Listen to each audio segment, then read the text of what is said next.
This channel does not promote any violent, harmful, or illegal activities. All content provided by this channel is meant for an educational purpose only. বাহ এবার হয়েছে স্বাদ হ্যাঁ অপূর্ব স্বাদ এমডিএচ এর চাঙ্কি চাট মশলা জীবনে আসল স্বাদ জাগলো আসল মশলা এসএস এমডিএচ টিভি9 বাংলায় স্বাগত। হটস্পট নিয়ে আপনাদের সঙ্গে রয়েছি আমি শর্মিষ্ঠা।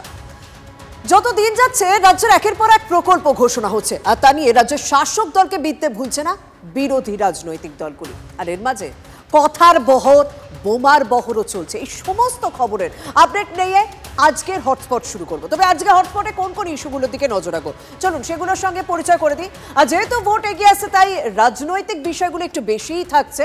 তাই হটস্পটে আজকে প্রথম ইস্যু হচ্ছে বাংলার নতুন শ্রী। ঠিক কোন শ্রীর কথা বলছি আমরা তা নিয়ে বিরোধীরাই বা কি বলছে শোনাবো আপনাদেরকে। দ্বিতীয় ইস্যু বোমার বহর। হয়েছে বললাম রাজ্য হোক বা শহর কলকাতা বা জেলার বিভিন্ন প্রান্তে বোমার ঘটনা কিন্তু ঘটেই যাচ্ছে।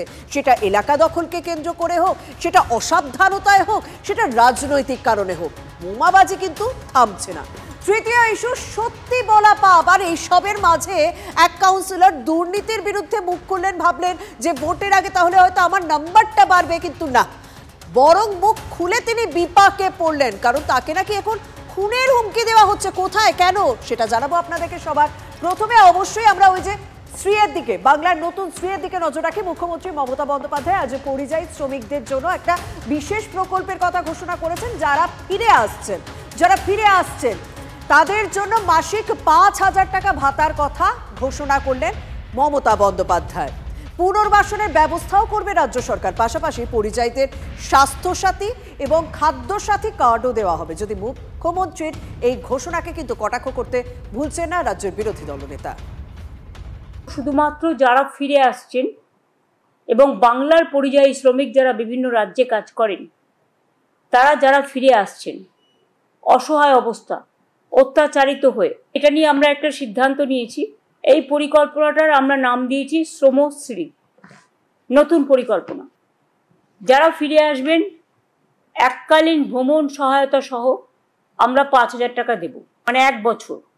ফিরে আসা শ্রমিকদের মধ্যে আমরা দেখব দক্ষতা কার কিভাবে আছে, এবং যদি দক্ষতা থাকে দরকার হলে আমরা তাদের আবার প্রশিক্ষণ দেবো, দিয়ে বিভিন্ন কাজে ইনভলভ করব। কেউ নেবে না। পরিযায়ী শ্রমিকরা ডেলি ৫,০০০ টাকা রোজগার করে। ৫,০০০ টাকা ডেলি রোজগার যারা করেন তারা ৫,০০০ টাকার লোভে, তাও তো আপনি ৬ মাসের জন্য দেবেন, ভোটের পরে বন্ধ হবে। এ টুপিতে কেউ পড়বে না। তবে একটা বিষয় আপনাদেরকে পরিষ্কার করে দিয়ে, আমাদের রাজ্যের মোট ২২,৪৪,০০০, মুখ্যমন্ত্রী দেওয়া তথ্য অনুযায়ী বলছে যে ২২,৪৪,০০০ পরিযায়ী শ্রমিক ভিন রাজ্যে কাজ করছেন। কিন্তু যারা ফিরে আসবেন এবং যাদের নাম সরকারি পোর্টালে নথিভুক্ত রয়েছে তারাই এই মাসিক ৫,০০০ টাকা করে পাবেন। এই ঘোষণা তো তিনি করলেন এবং কথার বহর আপনাদের শোনালাম। এবার একটু পরের ইস্যুর দিকে নজর রাখা যাক। দেখুন বোমার বহর।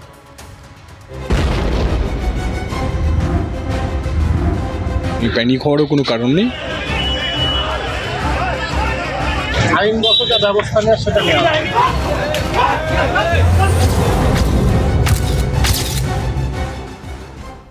তবে রাজ্যের এক জায়গা নয়, একাধিক জায়গায় একাধিক প্রান্তে বোমাবাজির ঘটনা। এই দেখুন মধ্যমগ্রামে মধ্যরাতে বিস্ফোরণের ঘটনা, মৃত একজন। সন্দেহ এটা জাতা বিস্ফোরণ নয়, আইইডি ব্লাস্ট হয়েছে। আর কাল রাতে বোমার বহর দেখা গেল খাস কলকাতার তপসিয়া এলাকায়। সেখানে আবার এলাকা দখল করাকে কেন্দ্র করে একেবারে খুল্লা বোমাবাজি। আর বোমার খবর যখন দেব, বোমার বহর যখন থাকবে, তখন ভাঙড়ের নাম থাকবে না, সেটা আবার হয় নাকি? এই ভাঙড়ে ভোট মানেই বোমা, আজও তাই। সামান্য হাই মাদ্রাসার নির্বাচনকে কেন্দ্র করে, তার মনোনয়ন জমাকে কেন্দ্র করে বোমায় ভাঙড় কেঁপে উঠল। এবার একে একে বিস্তারিত খবরে আসি। সবার প্রথমে আমি মধ্যম গ্রামের দিকে নজর রাখবো। শুরুতেই আপনাদের বলেছি মধ্যরাতের এই বিস্ফোরণটা আর যাই হোক সুতলি বোমা নয়। বিস্ফোরণে বহর ও মৃতের আঘাতের চিহ্ন দেখে অনুমান আইইডি ব্লাস্ট হয়েছে। উল্টো দিকের স্কুলের নোটিশ বোর্ডের কাঁচও রীতিমতো ভেঙে গিয়েছে, এতটাই বিস্ফোরণের ভয়াবহতা। এনআইএ আসনে নামতে দেরি করেনি। পুলিশের সূত্রে খবর ব্যাগের মধ্যে বিস্ফোরণ ছিল। আর এখন প্রশ্ন, যে ব্যক্তির মৃত্যু হয়েছে, যে যুবকের মৃত্যু হয়েছে, সে কিন্তু উত্তরপ্রদেশের বাসিন্দা, নাম সচ্চিতানন্দ। যে হরিয়ানায় কাজ করতো সে বাংলায় কি করে এলো? এই প্রশ্নের পাশাপাশি আরো বেশ কিছু প্রশ্ন রয়েছে, সেগুলোর সঙ্গে আপনাদের একটুখানি পরিচয় করাই, কারণ প্রশ্নগুলো ভীষণ গুরুত্বপূর্ণ। স্বাভাবিকভাবে প্রশ্ন উঠছে, উত্তরপ্রদেশের যুবক মধ্যম গ্রামে কি করছিল? এটা সব থেকে বড় প্রশ্ন। আর এর মাঝে পরের প্রশ্নটায় যাওয়ার আগে আমি একটুখানি বলে রাখি, যে ব্যক্তি উত্তরপ্রদেশে যে হরিয়ানায় কাজ করতো, গতকাল রাতে সে যখন পরিবারের সঙ্গে যোগাযোগ করেছিল, পরিবারের প্রত্যেক সদস্যকে সে বলেছিল সে হরিয়ানাতেই রয়েছে, সে একবারও ঘুণাক্ষরে বলেনি সে বাংলায় রয়েছে। এটা লুকিয়ে গেল কেন? এটা তো সব থেকে আর একটা বড় প্রশ্ন। প্রত্যক্ষদর্শীদের দাবি চৌমাথা, মধ্যমগ্রাম চৌমাথার দিকে যাওয়ার চেষ্টায় ছিল। তাহলে কার কাছে যাচ্ছিল এই বিস্ফোরক ভর্তি ব্যাগ নিয়ে সচ্চিদানন্দ? প্রত্যক্ষদর্শীদের একটা বক্তব্য শোনায়। এখানে একটা টোটো দাঁড়ানো ছিল, টোটোওয়ালাকে জিজ্ঞাসা করছে যে দাদা চৌমাথায় যাবেন? সেই টোটোওয়ালা বলছে আপনি এখান থেকে কেন যাবেন? হিন্দিতেই সবগুলো কথা বলেছে এবং আমরা দেখেই বুঝবো না, একটুখানি ব্যাগ আছে দুটো মতো, একটু সামলে নিতে একটু অসুবিধা হচ্ছে, এরকম ব্যাপার। তারপরে উনি এখান থেকে হাঁটতে হাঁটতে গেছে, তার যাওয়ার মোটামুটি মিনিট 20-25 পরে আওয়াজটা হলো। তার মধ্যে দিয়ে যেটা আমার মনে হলো যে এই সেই ব্যক্তি যে আমাদের ওখানেও জিজ্ঞাসা করে এসেছে। এবং যে ব্যক্তি মানে এই সচ্চিদানন্দের কাছে যে ব্যাগ ভর্তি বিস্ফোরক ছিল, তার স্বাভাবিকভাবে বিস্ফোরণ হয়েছে, তো তার বুকে গলায় মারাত্মক আঘাত লাগে এবং তার মৃত্যু পর্যন্ত হয়। আর প্রশ্ন রয়েছে, তৃতীয় প্রশ্ন, চৌমাথায় সে যাওয়ার চেষ্টা করছিল কিন্তু চৌমাথায় না গিয়ে ফ্লাইওভারের নিচে অপেক্ষা করছিল কেন? তার মানে কেউ একটা তৃতীয় ব্যক্তি জড়িয়ে রয়েছে, দ্বিতীয় ব্যক্তি জড়িয়ে রয়েছে, চতুর্থ ব্যক্তি জড়িয়ে রয়েছে, এরকম তো হতেই পারে। এটা একটা প্রশ্ন। চতুর্থ প্রশ্ন, কাউকে ওই বিস্ফোরক পৌঁছে দেওয়ার বরাত ছিল কি? কোনো দুষ্কৃতীর কাছে কি সেই বিস্ফোরক পৌঁছে দিত, না কোনো জঙ্গি সংগঠনের সদস্যর কাছে সেই বিস্ফোরক পৌঁছে দিত? এই প্রশ্নগুলো উঠছে। পঞ্চম প্রশ্ন, ওই বিস্ফোরক নিয়ে রাজ্যে কোথাও নাশকতার ছক ছিল কি? এটাই সব থেকে বড় প্রশ্ন। জানে তো যে আগামী কয়েকদিনের মধ্যে রাজ্যে কোনো বড়সড় প্ল্যান ছিল না তো? কারণ একটু আগে যে আপডেট এসেছে সেই আপডেটে পাওয়া যাচ্ছে অত্যাধুনিক প্রযুক্তির ব্যবহার করা হয়েছে। এই আইইডির বিস্ফোরক যে ওখান থেকে উদ্ধার করা হয়েছে, সেখানে অত্যাধুনিক প্রযুক্তি ব্যবহার করা হয়েছে। এই অত্যাধুনিক প্রযুক্তির বিস্ফোরক সেখানে এলো কি করে? কেন সচ্চিদানন্দ নিয়ে এলো? পুলিশ আধিকারিক কি বলছেন একবার শুনুন। সেটা ওনারা আমাদের জানালে বলবো, ওরা এক্সপার্ট আছে, উনি বলবেন। ওনারা যতক্ষণ না জানাচ্ছে ডিস্ট্রিক্ট পুলিশকে, আমরা বলতে পারবো না এই ব্যাপারে। যেটা পেয়েছি সেটা তদন্ত স্বার্থে এখনই আমার বলা ঠিক হবে না, সেটা আমরা দেখছি, খতিয়ে দেখছি। অনেক ওটা ডক্টর বলতে পারে। দেখুন, মধ্যমগ্রামের ঘটনায় রাজনৈতিক লোকেরা রাজনীতি করবেন, কিন্তু আমার সব থেকে বড় প্রশ্ন না আমার রাজ্যের নিরাপত্তা কোথায়, এটাই প্রশ্ন। কিন্তু রাজনৈতিক লোকের বক্তব্য শুনুন একবার। এই ধরনের ঘটনা মধ্যমগ্রামের মতো শহরে বাঞ্ছনীয় নয়। বর্ডার খোলা থাকলে তাই হবে তো। পশ্চিমবঙ্গ এই মুহূর্তে সমস্ত দেশের অপরাধীদের আশ্রয়স্থল হয়ে গেছে। দেখবেন আরো কিছুদিন পর হয়তো উগ্রপন্থীরা এসে মিটিং টিটিং করবে। বোমা হচ্ছে হাইয়েস্ট অ্যাভেলেবেল একটা আর্টিকেল ইন বেঙ্গল। সব থেকে বেশি যদি কোথাও কিছু পাওয়া যায় তার নাম বোমা। যেখানে যাবে সেখানেই বোমা। যেখানে হাত লাগাবেন, খাগড়াগড়ের মতো কাণ্ড থেকে এরা কোনো শিক্ষাই নেয়নি। আমরা কেউ পশ্চিমবঙ্গে সেফ নই। মধ্যমগ্রামের লোকরা, বাসীরা এতে আতঙ্কিত হওয়ার কোনো কারণ নেই। আর তৃণমূল যেখানে সেখানে বোমা থাকবে, পিস্তল থাকবে, গুলি থাকবে, এটাই বাংলা। দেখলেন তো, আমি নিরাপত্তার কথা বললেও রাজনীতি থেকে আমি দূরে থাকতে পারলাম না, এই ইস্যুটাও থাকতে পারলো না। রাজনীতির কথাই যখন উঠলো তখন ভাঙড়ের দিকে আমি একেবারে তাকাবো, বলতে পারেন আজকে দ্বিতীয় হটস্পটের দিকে তাকাবো। ভাঙড় হাই মাদ্রাসার মনোনয়ন ঘিরে ব্যাপক উত্তেজনা। ভাবুন, হাই মাদ্রাসার মনোনয়ন, আইএসএফ ও তৃণমূলের মধ্যে রীতিমতো হাতাহাতি, মারধরের ঘটনা। আইএসএফ এর বিরুদ্ধে বোমাবাজির অভিযোগ উঠছে। একটা শিক্ষা প্রতিষ্ঠানের নির্বাচনেও বোমাবাজি, হাতে গরম শিক্ষা। কি বলেন, ভাঙড়ে কি সবই সম্ভব? দেখুন তো। ব্যবসায়ী যারা, সাধারণ মানুষ যারা, তারা দেখেছে যে আইএসএফ আশ্রিত সমাজ বিরোধী আবেদ আলী, ইদ্রিস, এরা কিন্তু ওখানে বোম্বিং করেছে। শওকত মোল্লা সাহেব এখন একটা বোম মেরেছে, আইএসএফ এর নামে দোষ দিয়ে দিচ্ছে। এরা যে সন্ত্রাসের পরিবেশ তৈরি করার জন্য এবং শান্ত ভবনকে অশান্ত করার জন্য এটা যে গভীর যে চক্রান্ত করছে, এটা একটা সবচেয়ে বড় উদাহরণ। আমরা ভুলে যাচ্ছি না, 1 মাস অতিবাহিত হয়নি, রাজ্জাককে যখন খুন করেছিল সে স্পটে দাঁড়িয়ে সরকার সাহেবকে বলেছিল আইএসএফ এর কাজ, নওশাদ সিদ্দিকীদের কাজ। ভাঙড়েই বা শেষ থাকবে কেন? হ্যাঁ জানি ভাঙড় কলকাতা পুলিশের আন্ডারে, কিন্তু খাস কলকাতাতে কি হচ্ছে? তপসিয়াতে বোমার শব্দ, এলাকা দখলের লড়াই আমরা দেখলাম। তৃণমূলের গোষ্ঠী সংঘর্ষ খাস কলকাতা, সেখানেই বোমাবাজির ঘটনা বলে দাবি করছেন এলাকার মানুষই। রেল লাইনের পাথর পর্যন্ত তুলে ছোড়া হয়েছে। ঘটনায় বেশ কয়েকজনকে আটকও করেছে পুলিশ। দেখুন, গন্ডগোল ওই হচ্ছে পাড়ি নিয়ে হচ্ছে, মানে এখানকার যে আমাদের বড় যে আছে সে বড় আছে, আরো অনেক কেউ বড় বানতে চাইছে, সেই জন্য। এটা হচ্ছে 59 ওয়ার্ড, ওটা বি হচ্ছে 59 ওয়ার্ড, আর দুজনে টিএমসি। ইনজুর্ড হয়েছে, 3-4 জন শুনলাম ইনজুর্ড হয়েছে নিজেদের মধ্যে, নিজেরা একই পার্টি। কতজনকে তুলে নিয়ে গেছে এলাকা? আপনারা 15-20 জনকে নিয়ে গেছে। আচ্ছা, লড়াই বোমাবাজি কি শুধুই রাস্তায় হচ্ছে? না, এবার কথার বোমাবাজি দেখাই আপনাদেরকে। সমাজ মাধ্যমে তৃণমূল ভার্সেস তৃণমূল, আর কেন্দ্রে তাম্রলিপ্ত মানে তমলুক পুরসভার দুর্নীতি। সত্যি কথা বলা একটি পাপ। একটা ছবি আপনাদেরকে দেখাই। সত্যি কথা বলা একটি পাপ। সমাজ মাধ্যমে কান ধরে যাকে ক্ষমা চাইতে দেখছেন তিনি হচ্ছেন তাম্রলিপ্ত পুরসভার তৃণমূল কাউন্সিলর পার্থসারথী মাইতি। টান টান নাটক। তবে এখানেই শেষ নয়। পুরসভার দুর্নীতি যেহেতু তিনি সামনে এনেছেন, তার জন্য নাকি তাকে খুনেরও হুমকি দেওয়া হচ্ছে। আর কে দিচ্ছে? এই তৃণমূল কাউন্সিলরকে দুর্নীতি প্রকাশ্যে আনার জন্য খুনের হুমকি দিচ্ছে তৃণমূল কংগ্রেসই। শুনুন তার বক্তব্য। আমাদের দলের কিছু মানুষ যে সকল বক্তব্য রেখেছেন, মমতা বন্দ্যোপাধ্যায়, অভিষেক বন্দ্যোপাধ্যায়ের ছবি তাদের প্রোফাইলে আছে। আমার ভিডিওর নিচে পোস্টগুলো দেখেন, দেখে নেব, করে নেব, তোর শেষ দেখে ছাড়বো। তোর শেষ দেখে ছাড়বো মানে মিনিংটা কি? এটা কি যদি খুনের হুমকি না হয়, কোনটা খুনের হুমকি? জেলা সভাপতি যদি আমার ফেসবুক দেখেই একটা প্রেস কনফারেন্স করে দেয় আপনাদের, তাহলে উনি আমার ফেসবুক লক্ষ্য করেন, তাহলে ওই বক্তব্য কারা করছে সেটাও লক্ষ্য করেছেন। এই যে দেখে নেব, করে নেব, আমারও তো একটা বাচ্চা আছে। এবার যে কোনো সময় আমরা রাস্তায় যাই, আমরা কোনো আমাদের সিকিউরিটি নেই যে 4-5 জন সিকিউরিটি নিয়ে আমরা যাচ্ছি। আমরা একাই মোটর সাইকেলে ঘুরি, সেখানে গুলি করে দিতেই পারে।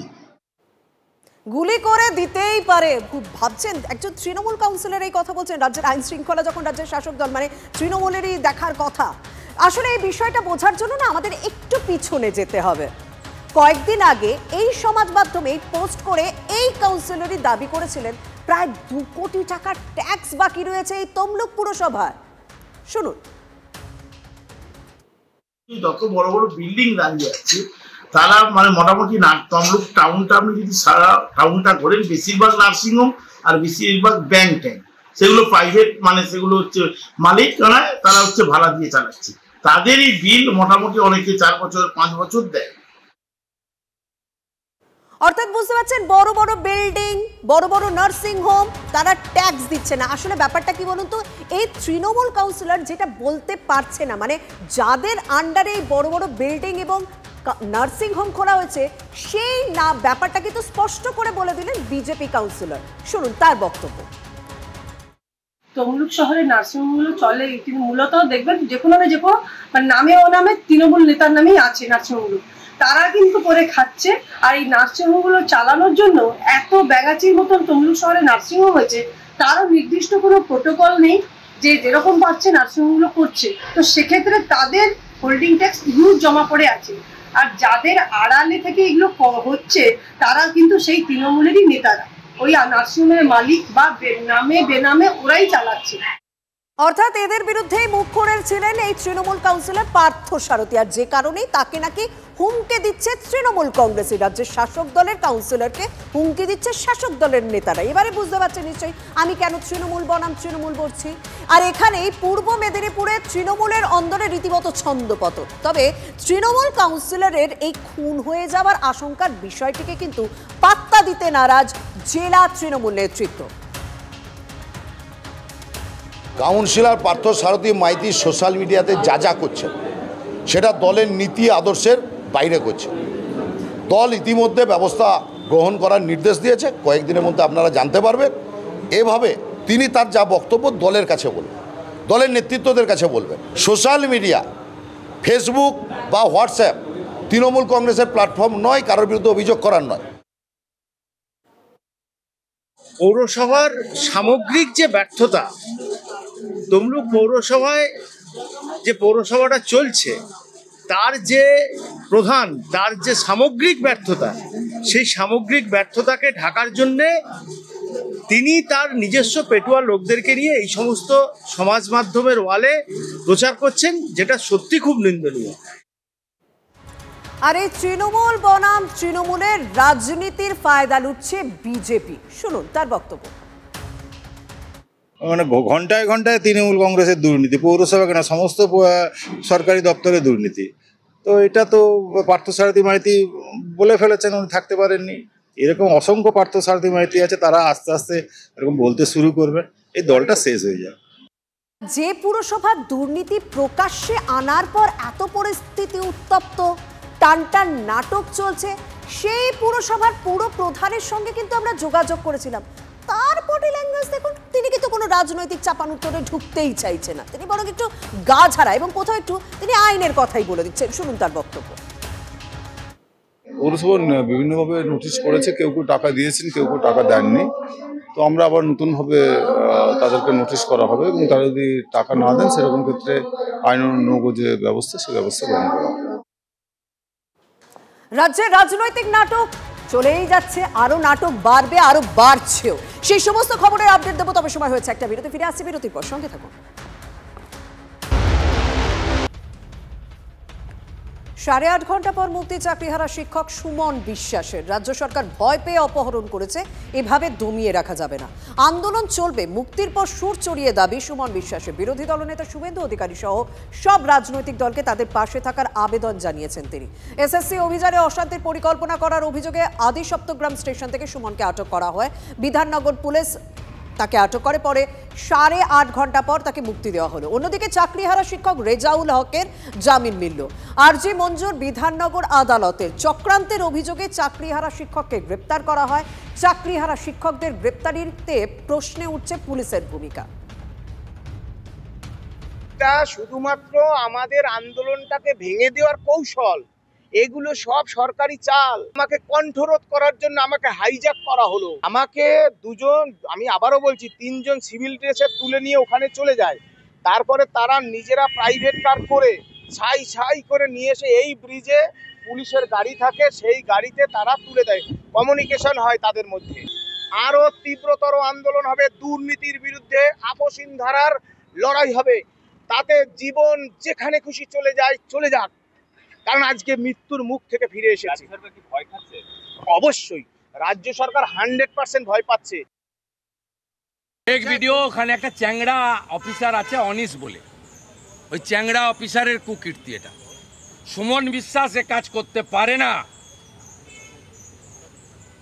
সুমন প্রতিবাদী চরিত্র, সুমন রাষ্ট্রবাদী, সুমনকে ফাঁসানোর জন্য এই কাজ করেছে। ওরা একটা চ্যাংড়া পুলিশ অফিসার হয়েছে, হিরো সেজেছে, অনিশ বলে ওই এই কাজটা করেছে। আরে কম দে কিন্তু খাঁটি দে। MDH কাশ্মীরি লাল লঙ্কার গুঁড়ো।